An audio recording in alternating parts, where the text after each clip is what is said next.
As the evening drew to a close, I watched my three best friends laughing, chatting away like magpies. But I couldn't help but feel a heaviness in my heart. Today was the 10-year anniversary of the disappearance of Maya. I swirled the wine in my glass, staring at the deep red liquid, lost in thought. The conversation had died down, laughter giving way to a comfortable silence between old friends. Then Julia spoke up. Rachel, you've been quiet all night. What's on your mind? I hesitated, the weight of memory settling over me. Maya. I was just thinking about Maya, wondering what she would have done with her life if she were still here. I murmured. Fire crackled as a stray spark leaped and settled on the edge of the concrete fireplace. The clock on the mantelpiece chimed, signaling that it was now 11 p.m. Julia leaned back, looking at me with a puzzled expression.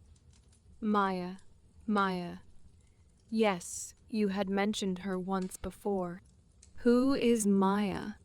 And what happened to her? Are you sure you want to know? I said. They slowly shook their heads in unison, intrigued. Yes. Please. Tell us. Internally, I wanted to honor. No, celebrate the short life Maya had lived by telling her story. Her family didn't even have a body to mourn. It broke my heart.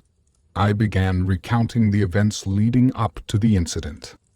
It was my first year at uni. I was excited to be finally away from my parents, have fun, have parties, and make friends, without my mom constantly hovering over me. We were assigned rooms in the Delta Theta house. This sorority house had been abandoned for decades, locked up since 1945. No one knew why, and no one asked. But in 2012, the university faced a student housing crisis. Every dorm was at capacity. The university had decided to renovate or convert properties on site into dormitories, and one of them was the chapter house. It was still structurally sound, they said, just a little outdated. So, after a few months of renovations, Delta Theta House was open again.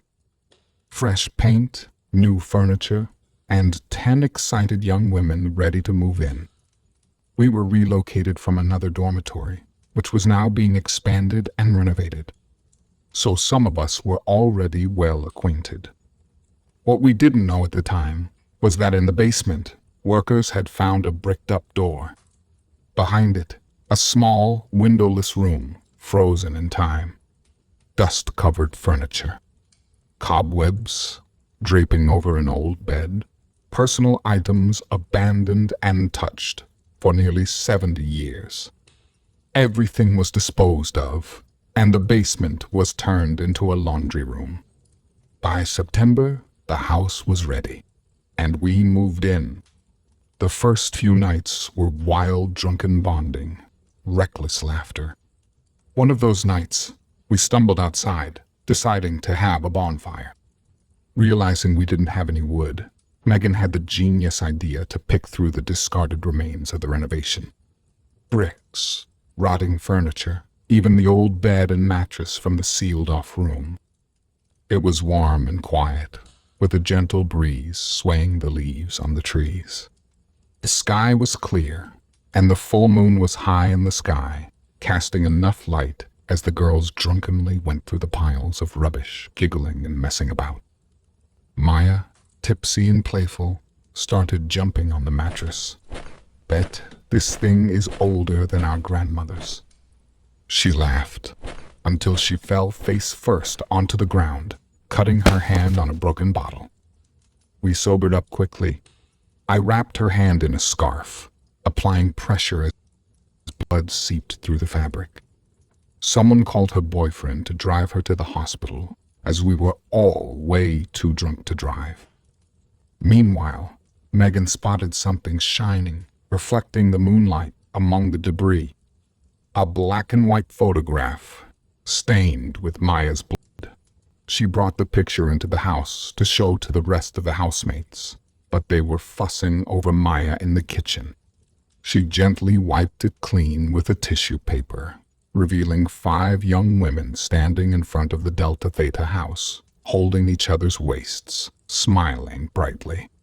Looking closer at the grainy picture, Megan noticed they were all wearing identical necklaces, 2 crescent moons, facing opposite directions, on top of a strange circular symbol. Megan left the picture on the counter, rushing to open the door to Maya's boyfriend, who had just arrived. The photograph was forgotten. That night, after the guests had left and the house had quieted, it began. A creaking sound, slow and deliberate. Then, a dragging noise. A dull thunk, followed by more dragging, like something heavy being pulled across the floor. Maya and I had been talking late into the night when we heard it. Are you awake? She whispered. I didn't dare speak, only nodding slightly in the darkness. The sound crept up the stairs, down the hallway, pausing outside our door. We held our breath. Then it moved again, further down the hall, followed by silence. A scream shattered the silence. Ashley burst from her room, bumping into Megan in the middle of the hallway, wild-eyed and shaking. She gasped. My bed. It moved. I was lying down and it moved on its own. We ran to her room. The bed, a heavy wooden frame, now sat a foot away from the wall. Everyone was out in the hallway, staring at each other confused. No one had heard it move. No dragging sound. Not a squeak. Shaken, I needed to know even if the timing was less than ideal. I asked if anyone had heard the strange sound across the hallway earlier. A few nodded, huddling together in fright, as if recalling that strange sound, while others said they were fast asleep. They didn't hear a thing. That was the first night none of us slept. To be honest, I was divided on whether someone was messing with us, that this was an elaborate prank. Every night, the noises continued. Footsteps, scratching, whispers that faded the moment we strained to listen. Megan's phone disappeared, only to be found in the basement. Robin's car keys vanished for days. Doors opened on their own.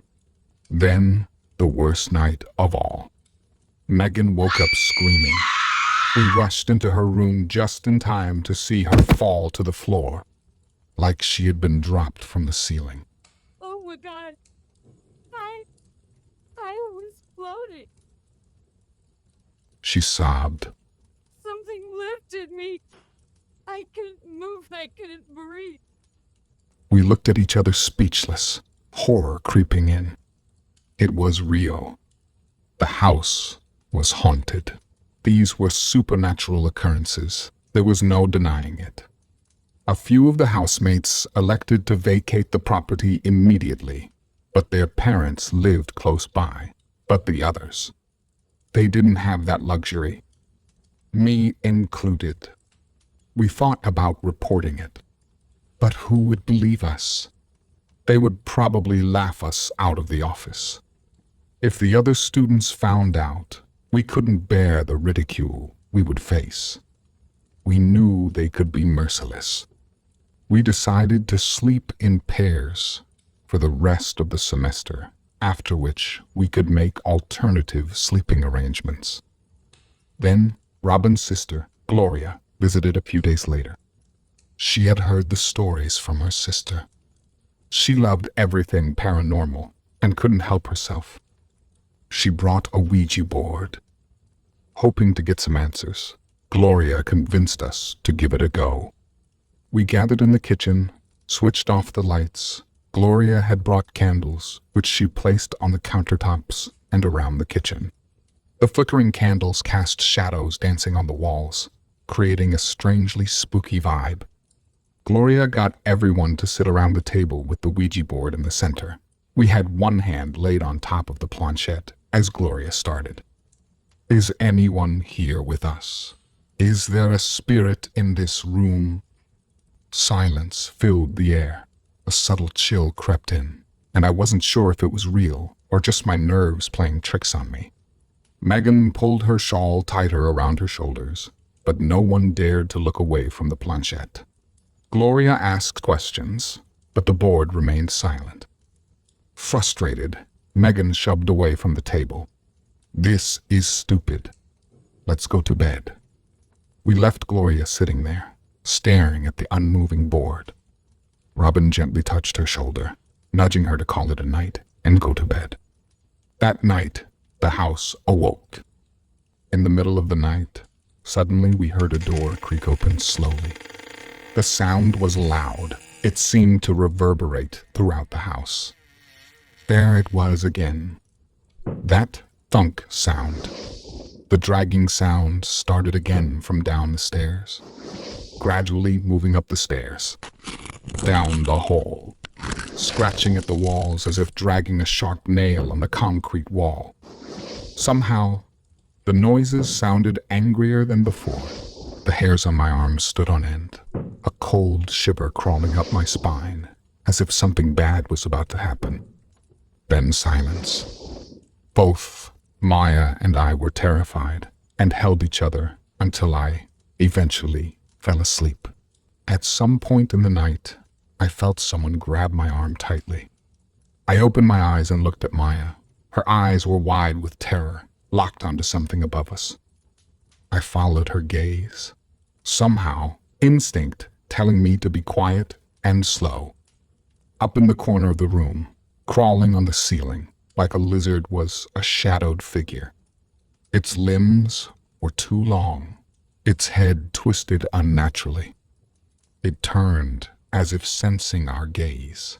It saw us. With a shriek, it launched itself toward us. In the semi-darkness, we both jumped out of the bed, screaming in terror. Maya was right behind me as I swung open the bedroom door, bolting into the hallway. The other housemates came rushing out of the rooms, ready to pull us to safety. I turned, screaming there was something in the room. Maya was gone. She was no longer behind me. We searched. We called her name, turned the room upside down, but she had disappeared without a trace. By sunrise, we were gone. We never set foot in that house again. The university couldn't argue that all 10 women were wrong and that we all imagined the incidents. Though there were no records in the university archive as to why the house was sealed back in 1945, the university did some sleuthing and discovered the horrifying truth. The truth the town and the university had tried to erase from existence all those years ago. After the story came to light, the house was condemned. Eventually, they tore it down. According to an old newspaper article, 5 women had lived there, students who believed they were witches. They practiced dark magic. At first, they dabbled with rituals and ceremonies. Nothing dangerous. People noted that they were strange, but they had kept their extracurricular activities a secret for obvious reasons. Rumor had it that one of the women had secretly given birth after becoming pregnant. There were no records of the father's identity, but some claimed it was the rector's son, who had quickly ended their relationship upon learning of the pregnancy. With no solid evidence to support the story, it remained nothing more than speculation. They had kept the baby in the basement. A year later, it seemed their madness got worse.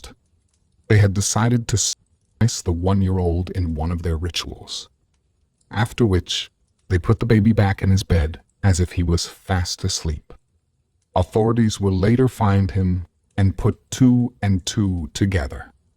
Their descent into madness had reached a point where they truly believed the rituals could grant them eternal life, but only at the cost of sparing a loved one. Only then they will be granted eternal life, immortality. They lured their boyfriends, parents, brothers, or sisters, those they cherished most, into their final ritual, offering them up in sacrifice. When others came searching for their missing family members, they uncovered a heartbreaking scene in the basement. Authorities found 5 bodies in the basement. The women were naked, not a stitch of clothes on them, drenched in blood, symbols drawn in their victims' flesh. They were chanting and cackling loudly as the officers dragged them away in handcuffs. They had completely lost touch with reality. I drained the last of my wine, staring at the faces of my friends, now pale and silent. I whispered, Their names? Their fates? Erased. Buried. And Maya? She was never found. That's what happened to Maya. We all went our separate ways after that night, left the university, the town, and never spoke of it ever again. The women sat in silence, staring into space as they absorbed the story they had just heard. The weight of it hung in the air, thick and unsettling. It was past midnight. Julia, the designated driver, urged the others to gather their things so they could head home. They all lived nearby, so there was little concern about the late hour. As they hugged goodbye, Sam's fingers brushed against the pendant resting on my collarbone.